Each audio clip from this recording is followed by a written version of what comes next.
hidden from the common eye unless a prophet enlightened by God throws light on these things. Ordinary people don't understand the philosophy behind. He completes this task. وَإِن كَانُوا مِن قَبْلُ لَفِي ضَلَالٍ مُبِينٍ. Despite the fact that the Arabs before this happening were in manifest error, he completely changed the quality of the Arab. The whole statement is over and finished, apparently. But the next verse goes on building another scenario. It says, وَآخَرِينَ مِنْهُمْ لَمَّا يَلْحَقُوا بِهِمْ وَهُوَ الْعَزِيزُ الْحَكِيمُ. What does it mean, آخَرِينَ مِنْهُمْ? And other people. Others from them. From these Arabians, who have not met these people, who will be born later on. لَمَّا يَلْحَقُوا بِهِمْ. How could he bring them together with Muhammad Rasulullah God will bring these people together with these earlier people. Allah says, وَهُوَ الْعَزِيزُ الْحَكِيمُ. He is capable of doing whatever he likes, and he is the most honorable, Al-Aziz, Wal-Hakim, and very wise. So, does it mean that Muhammad Rasulullah will be raised again among the people who have not met the first part of the Islamic people? The Holy Quran, speaking of this, further says something else. It says, ذَلِكَ فَضْلُ اللَّهِ يُؤْتِيهِ مَن يَشَاءُ وَاللَّهُ ذُو الْفَضْلِ الْعَظِيمِ. This is a blessing of Allah which is going to descend upon whomsoever He pleases. So don't misunderstand that it will be the Arabs again who will be blessed. There may be Akhareen, as mentioned before, a completely different people. Now, this is a clear prophecy of the re-advent of Hazrat Muhammad Rasulullah, not in person, but in message and in character. Now, this prophecy was to be fulfilled in a certain manner of which the Sahaba had no idea. So when this verse was revealed and Muhammad Rasulullah recited it in company, you know what happened? This is Hadith of Bukhari, the most authentic book of traditions. It says when Rasulullah recited this, one of the present raised this question: who would be these people? It seems apparent to him that Muhammad Rasulullah would come again, of course. But who would be the blessed people among whom he would reappear? This was the question. You know what the answer was? You know? I'll tell you. Read the Bukhari Hadith and then you'll know that I'm telling you exactly what the answer was. Is that Sahih Bukhari? He rated, Is that Sahih Bukhari? The answer of Hazrat Muhammad Rasulullah in answer to this question. Twice the question was asked, he didn't answer.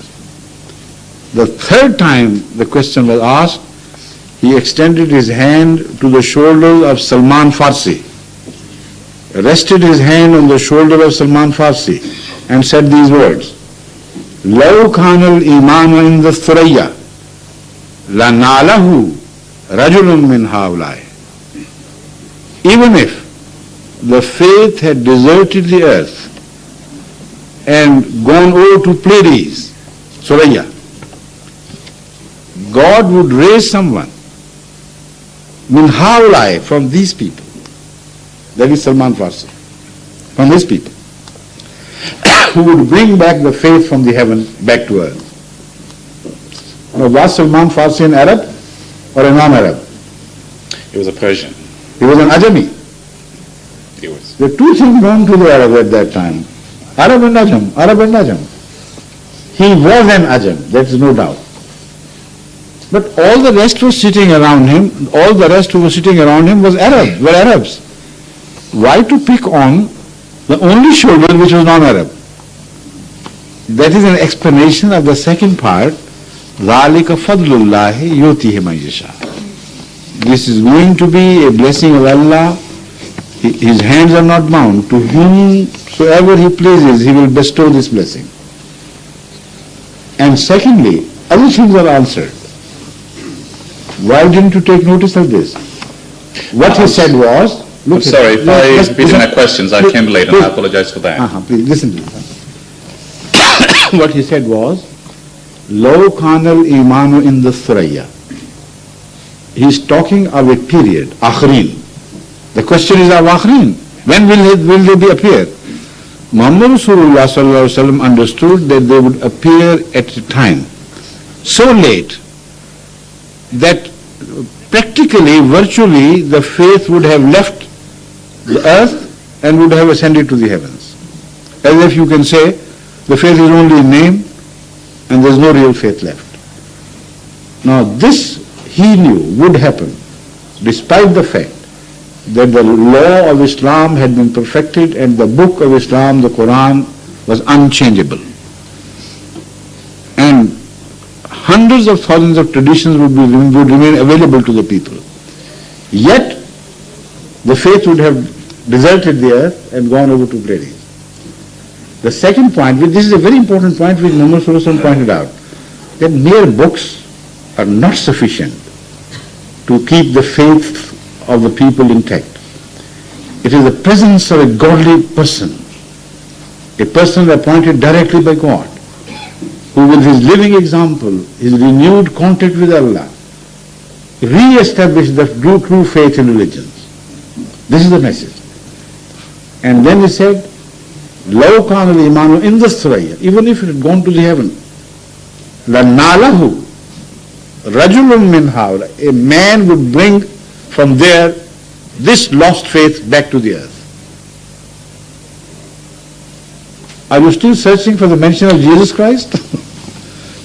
Jazakallah khairan. Okay? Jazakallah khair. The second question is, what's the solution to the violence of Muslims versus Muslims? It could only happen if the Muslims were not true Muslims anymore, not otherwise.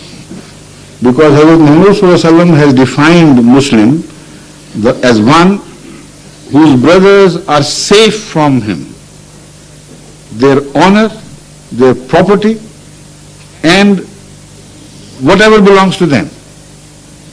That is true Muslim.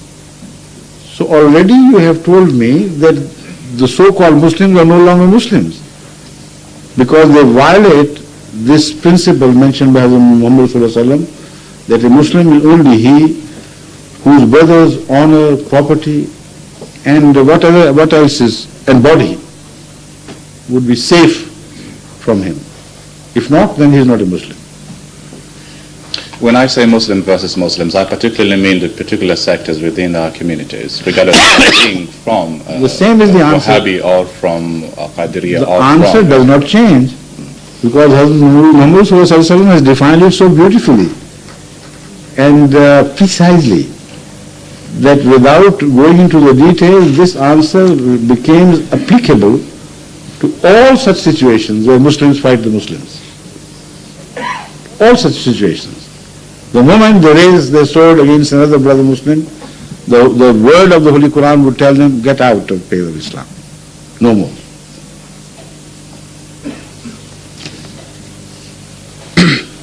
This is rather a common knowledge. By the way, what was happening during the Gulf crisis? Who was fighting whom? Who? During the Gulf? Huh? During the Gulf War? During the Gulf, yes, this Gulf crisis or Gulf War? I think that would suit another time because that is a big question you're asking me. But we had Muslims fighting Muslims, but we also had Muslims invading a Muslim nation. So according to this definition, which was Muslim and which was not? Well, they all. I'm not the judge and the jury. Allah who is the only person who can judge. But it seems we have the conclusion here that to say so and so is not a Muslim. But those people were claiming to be Muslims. I agree. Those people were claiming to be Muslims. I'm also pointing out that those who claim to be true Muslims, although they would be judged finally by Allah, but also a verdict has been issued by the Holy Prophet himself to recognize the quality of their faith. And he says when Muslims are not safe from their so-called brother Muslims, then they are not Muslims. You